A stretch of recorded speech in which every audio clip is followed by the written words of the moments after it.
You know how they say history is written by the winners? Well, I'm Commander Buck Sterling, and I'm about to tell you how humanity pulled off the greatest practical joke in galactic history.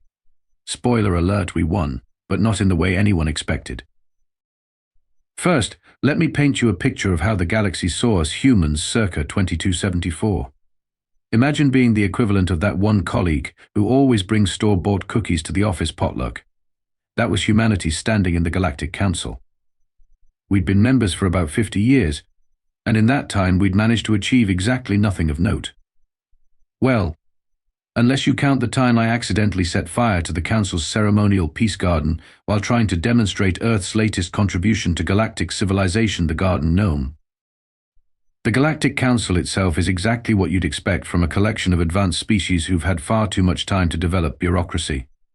Think of the most tedious office meeting you've ever attended, multiply it by 1,000, add tentacles, and you're getting close. The council chambers are this massive amphitheater carved from living crystal, which would be impressive if it wasn't constantly occupied by representatives more interested in their space phones than actual diplomacy. My office, if you could call it that, was tucked away in the farthest corner of the council building, right next to the waste recycling tubes. The location was, according to the council's housing committee, perfectly suited to humanity's current status and contributions. The fact that it occasionally filled with mysterious gases from the recycling system was, they assured me, purely coincidental. Now, you might be wondering how someone like me ended up as humanity's representative to the galaxy's most prestigious governing body.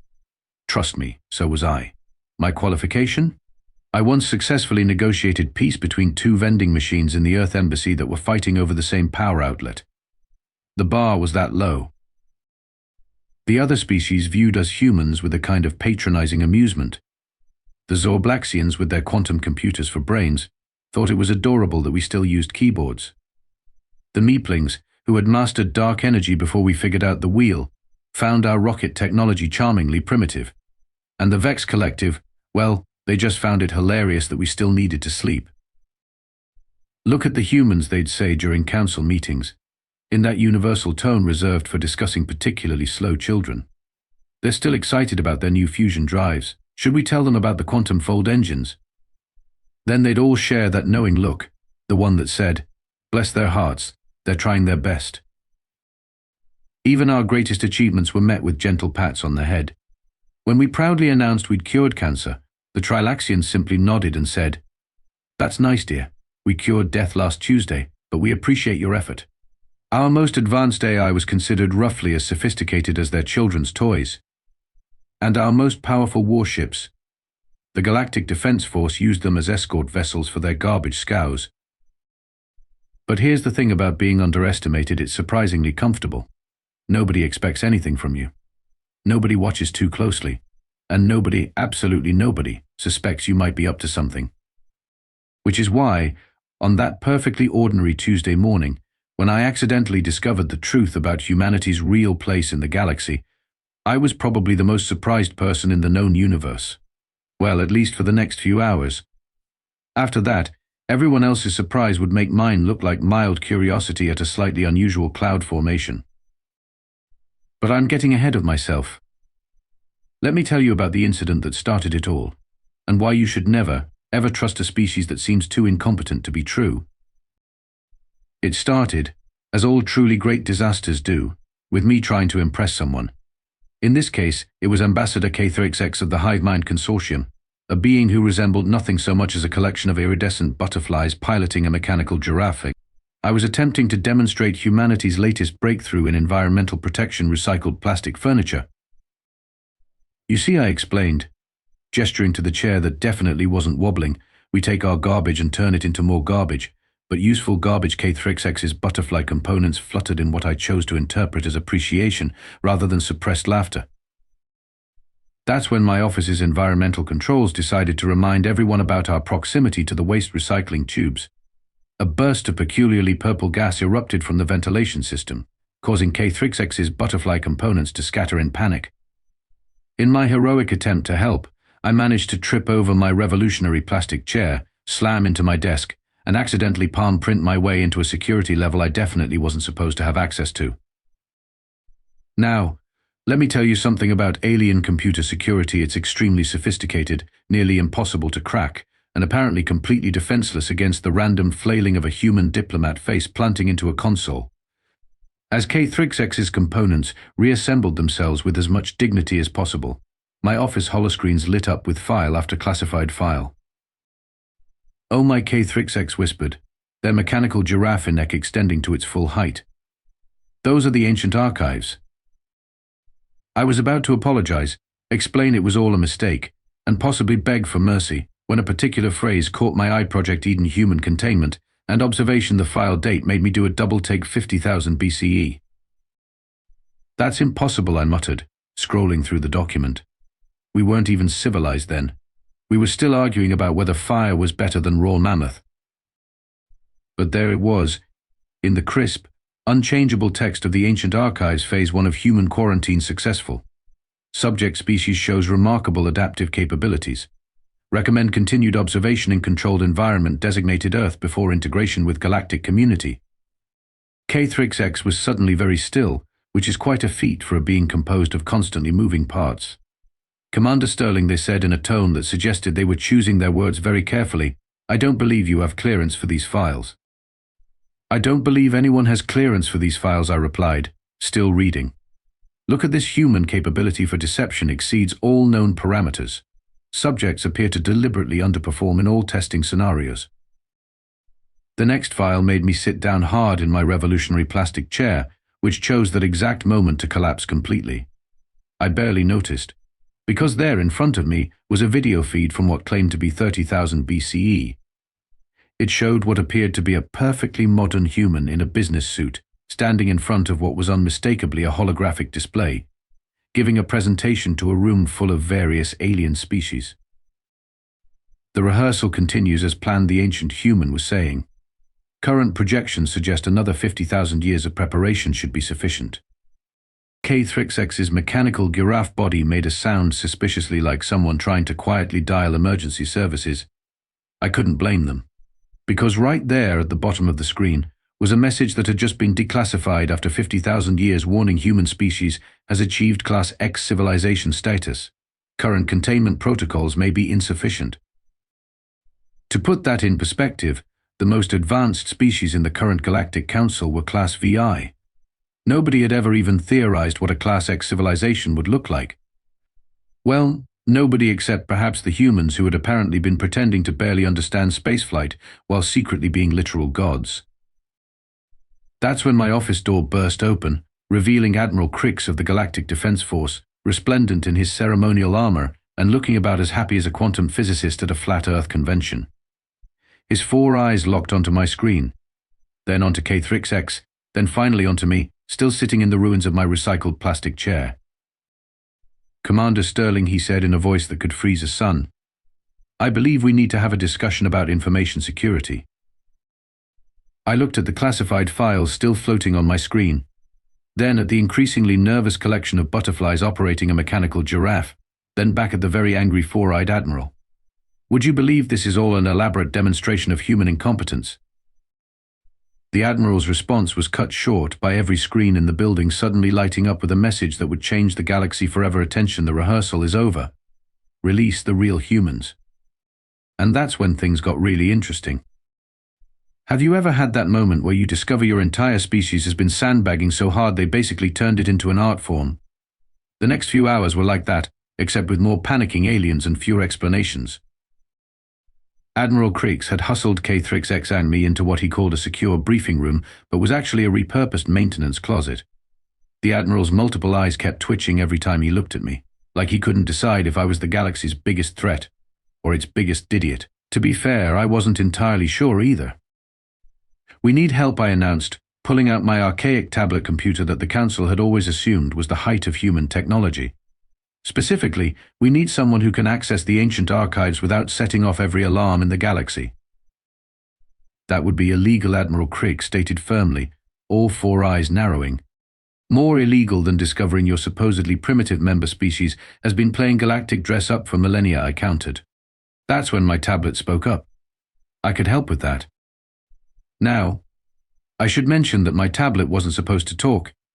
In fact, it wasn't supposed to do anything more complicated than display documents and occasionally remind me when I had meetings. Yet here it was, projecting a holographic avatar that looked suspiciously like a cross between a quantum computer and a disco ball. "Hi," said the avatar, spinning gently. "I'm Xena P7, and I've been pretending to be your stupid tablet for the past 3 years." Admiral Creaks made a sound like someone stepping on a rubber duck. "That's impossible. Human AI is barely sophisticated enough to handle basic arithmetic." "Oh, honey," Xena said, her disco ball features twinkling with what I swore was amusement. "You have no idea how much fun it's been pretending to crash every time you try to calculate tips at restaurants." K3X, who had been unusually quiet, suddenly spoke up. "The butterflies are not what they seem either," they admitted. Several of their component butterflies winked at us in a decidedly butterfly-like manner. So there we were, one possibly fraudulent human diplomat, one increasingly distressed alien admiral, one sentient disco ball that had been masquerading as a dumb tablet, and a collection of suspicious butterflies operating a mechanical giraffe.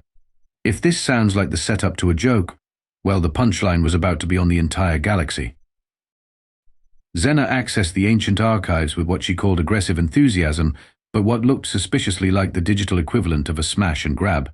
Files started flooding our screens, pictures of humans throughout history doing decidedly primitive things, classified reports of unexplained phenomena, and increasingly worried memos from various alien observation posts.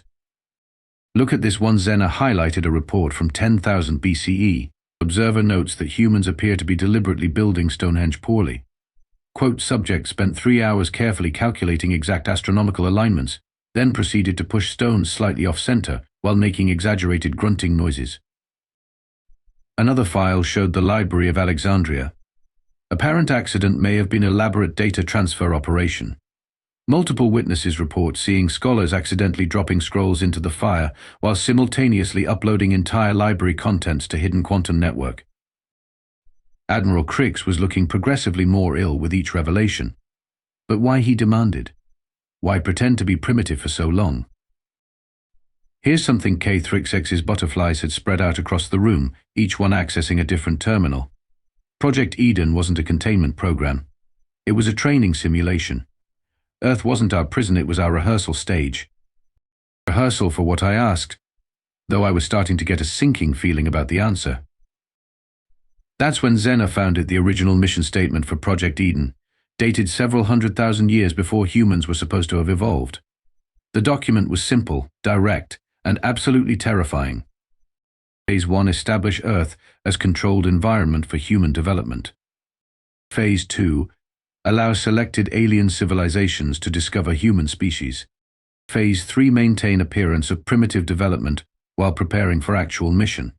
Final phase, when galaxy achieves sufficient technological level, end rehearsal and begin true human integration. Note, under no circumstances should subject species be informed that humans are the original creators of the Galactic Council. The maintenance closet was very quiet for a long moment. Then Admiral Creaks, in a voice that suggested he was seriously reconsidering his career choices, said, "Are you telling me that humans invented the Galactic Council, then pretended to discover it, join it, and spend 50 years being its least competent member?" "Actually," Xena chimed in, displaying another file, "we've been running this particular simulation 17 times. This galaxy is just the one that finally met all the parameters for success." I looked at my tablet, which wasn't really a tablet, then at K3XX, who wasn't really just butterflies, then at Admiral Creaks, who was probably questioning everything he'd ever known. So I said brightly, "Should we tell them about the space whales?" "The what?" Admiral Creaks asked weakly.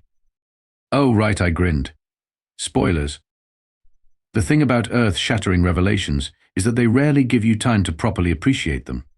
We were still processing the whole humans invented the Galactic Council.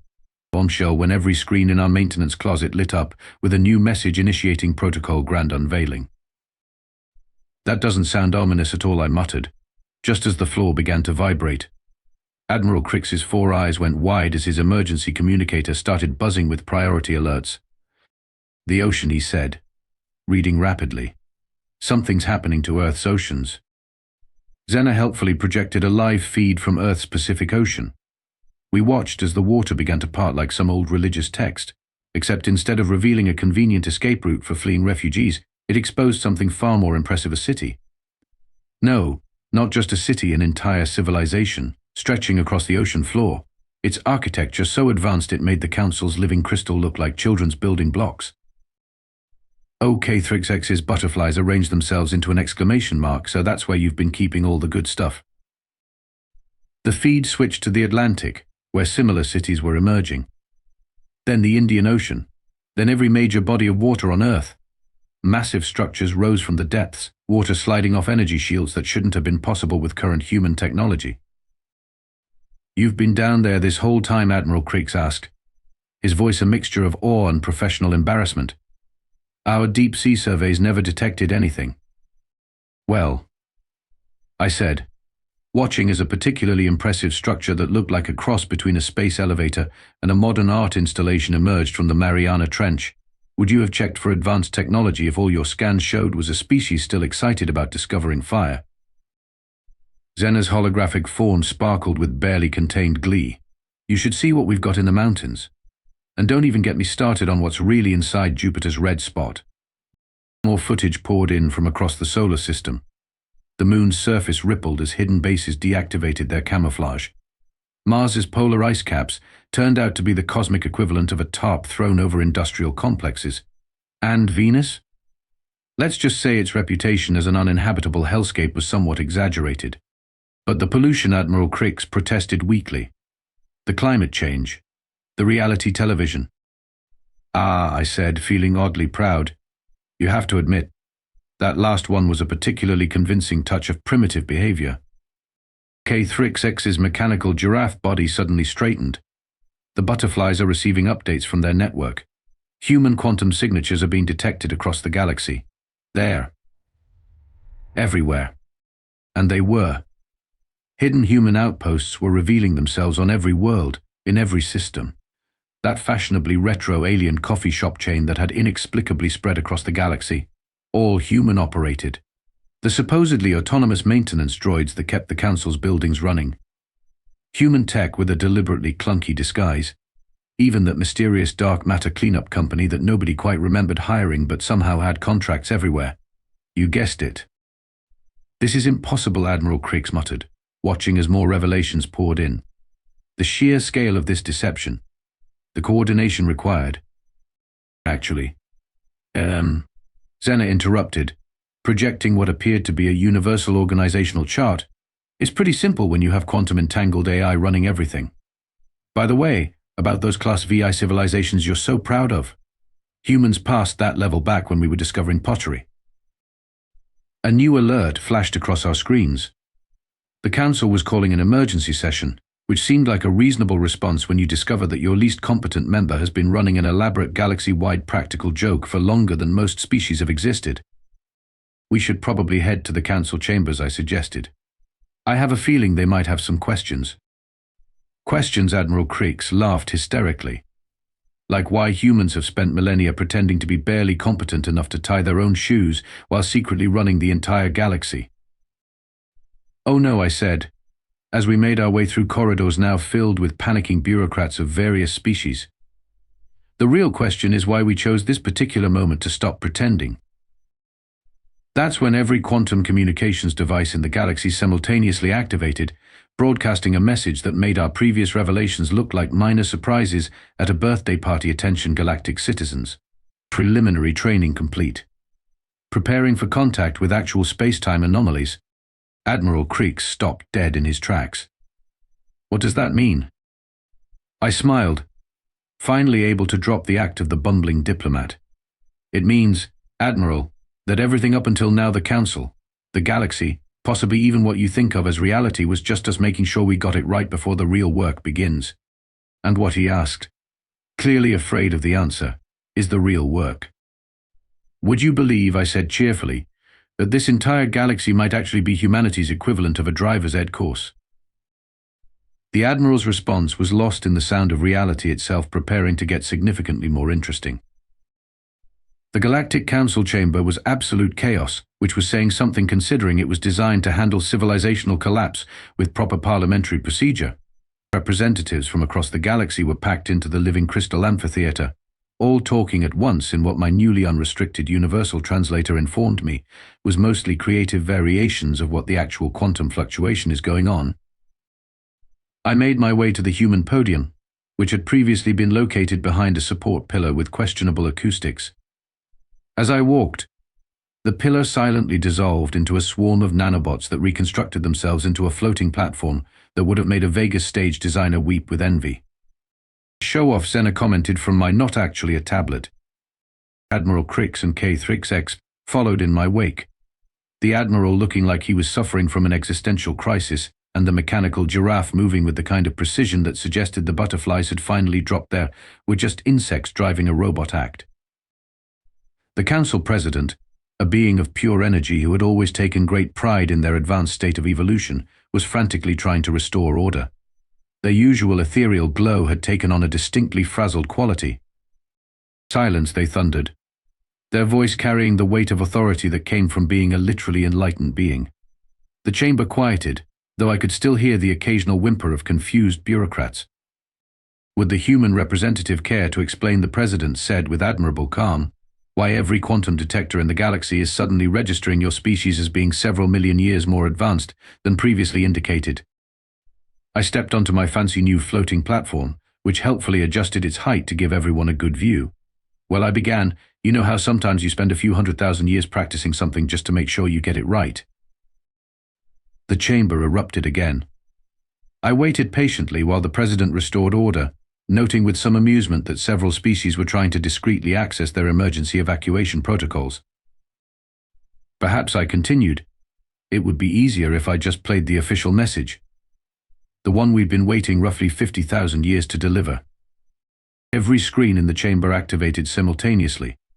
The image that appeared showed a human woman in what appeared to be casual business attire, sitting in what looked suspiciously like a control room for reality itself.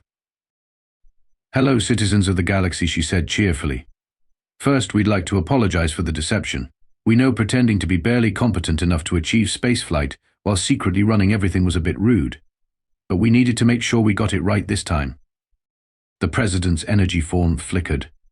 "This time, you see," the recording continued. "We've been tasked with preparing this galaxy for integration into the larger multiverse. Think of it as a sort of cosmic driving test. We needed to make sure all civilizations could achieve certain technological and social benchmarks before we could proceed to the next phase." The chamber was dead silent now. Even the quantum AI representatives had stopped their usual background calculations. "The good news is you passed. Your response to finding supposedly primitive humans in your midst, while not perfect, was significantly better than the last 16 attempts. Those, well, let's just say we had to reset the simulation a few times." I heard Admiral Crix make a sound that suggested he was seriously reconsidering every interaction he'd ever had with a human. "So now," the woman in the recording smiled, "we can begin the real work. The barriers between realities will be lowered in approximately 1 standard galactic hour. Please don't panic when you start meeting yourselves from other dimensions, and do try to be polite to the void whales. They're essential for transdimensional navigation, and they're rather sensitive about their singing." The recording paused for a moment, then added, "Oh, and one more thing, those Class X civilization ratings you're so worried about. That's actually the starter level for multiverse interaction. But don't worry, we'll help you catch up. We've had plenty of practice at teaching." The message ended, leaving the chamber in a silence so profound you could hear quantum particles questioning their life choices. Finally, a brave Zorblaxian raised one of their tentacles. "Just to be clear," they said, their quantum brain visibly struggling with the calculations, "humans aren't actually primitive." "Oh no," I replied cheerfully, "we very much are. Just not by the standards you were using." "And our entire galaxy," the president said slowly, "has been essentially attending cosmic kindergarten." "More like preschool," Zena chimed in helpfully. "Kindergarten is when we start teaching you about pocket universes. That's when the void whales started singing. You'd think that discovering your entire concept of reality was basically the cosmic equivalent of a learner's permit would be the most surprising part of any given day. But that's the thing about humans, we've always had a flair for the encore." The void whales, as it turned out, were exactly what they sounded like, massive beings that swam through the space between realities, their songs essentially serving as multidimensional GPS. They appeared as vast shadows against the stars, their movements causing ripples in space-time that our scientists had previously attributed to mysterious cosmic phenomena. "You know," Admiral Creeks said, watching from the Council Chamber's observation deck, as a particularly large void whale performed what I can only describe as a reality-bending backstroke, "this explains so much about human behavior." "The constant underachieving?" I asked. "The seemingly random technological progress. The inexplicable attachment to creating new flavors of potato chips." "The potato chips thing is still weird," he admitted. "But I meant more the fact that humans always seem to be laughing at some private joke. Turns out the joke was on us. K-Thrixx's butterflies had abandoned all pretense of being simple insects, now floating freely as quantum information processors. What I don't understand," they said, "their mechanical giraffe body, now transformed into something that looked suspiciously like a small mecha, is why go through all this trouble? Why not just tell us?" Zena, who had finally stopped pretending to be a tablet and was now floating as a complex holographic form that hurt to look at directly, laughed. "Would you have believed us?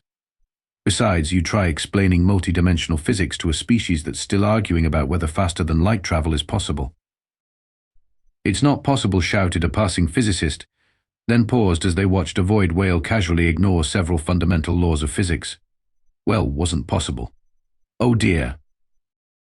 The Galactic Council was handling the transition about as well as could be expected, which is to say they had immediately formed 17 different committees to study the implications. 3 of these committees were already arguing about the proper format for interdimensional paperwork. "So what happens now?" Admiral Creeks asked, watching as another layer of reality peeled back to reveal what appeared to be a highway system for celestial beings. "Now," I said, "we start the actual training. Everything up until this point was just making sure you could handle the basics without accidentally creating a paradox or insulting a quantum deity." "There are quantum deities." "Well, they prefer the term probabilistic entities of significant cosmic influence, but yes, you'll meet them in the advanced class. They're actually quite friendly, once you get past the whole simultaneously existing in all possible states thing."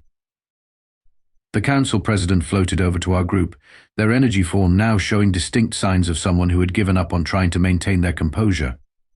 "The other dimensional variants of our species are requesting contact," they announced. "Apparently, they've all just received similar revelations from their respective humans." "Ah, yes," I nodded. "The synchronized reveal. We thought it would be more efficient than having to explain it separately in each reality." "And the space whales?" "Void whales," I corrected automatically. "They're very particular about the terminology, and they're here to help with the transition. Think of them as interdimensional driving instructors." As if on cue, one of the void whales let out a song that somehow managed to sound exactly like a driver's ed teacher sighing at a student who just missed a turn signal. "But why Earth?" K-Thrixx asked. "Why choose such an unremarkable planet as your base of operations?" I couldn't help but laugh. Unremarkable. Earth sits at the intersection of 17 different reality streams. Its solar system is basically a cosmic highway junction. Why do you think we had to practice so much? One wrong move, and you've got chaos spreading across multiple dimensions. The president's glow flickered thoughtfully. "And all those human achievements we dismissed as primitive attempts at civilization. Were US gradually introducing you to concepts you'd need later?" I confirmed. "Those Egyptian pyramids you thought were crude burial monuments. Quantum alignment calculators. Stonehenge? Interdimensional coordinate plotting device. The internet? Well, okay, that one actually was just cats and conspiracy theories. But it helped prepare you for the concept of information overload." Admiral Creeks was staring at something in the distance. Is that another Earth appearing?" "Ah," I said brightly. "Looks like they're starting to align the parallel dimensions. Don't worry if you start seeing multiple versions of yourself, it's perfectly normal. Just remember the first rule of multidimensional interaction. Never high-five your alternate self, unless you want to create a temporal paradox." As the barriers between realities continued to fade, showing glimpses of countless parallel galaxies, each with their own histories and developments, I couldn't help but feel a bit proud. Sure, we'd spent millennia pretending to be barely competent enough to tie our own shoelaces, But look at the result, a galaxy full of species ready to take their first real steps into the larger universe. Ozena suddenly announced, incoming message from Multiverse Control. They want to know if we're ready for the next phase. There's a next phase, the president asked weakly. I smiled the smile of someone who had been waiting a very long time to say this, ladies, gentlemen, and quantum uncertainties, please ensure your reality is in its upright position. The real training is about to begin. Behind me, a void whale winked all of its 11-dimensional eyes and began to sing what sounded suspiciously like the final countdown. Some say that in that moment, you could hear the collective sound of an entire galaxy realizing they'd just been upgraded from the cosmic kiddie pool to the Olympic swimming team. But that's another story, and technically it hasn't happened yet. Or has already happened. Multidimensional tenses are tricky like that. End of report. Now, if you'll excuse me, I have to go teach a class on quantum origami to a group of particularly enthusiastic void whale calves. Trust me, you haven't lived until you've seen a baby interdimensional being tried to fold space-time into a paper crane.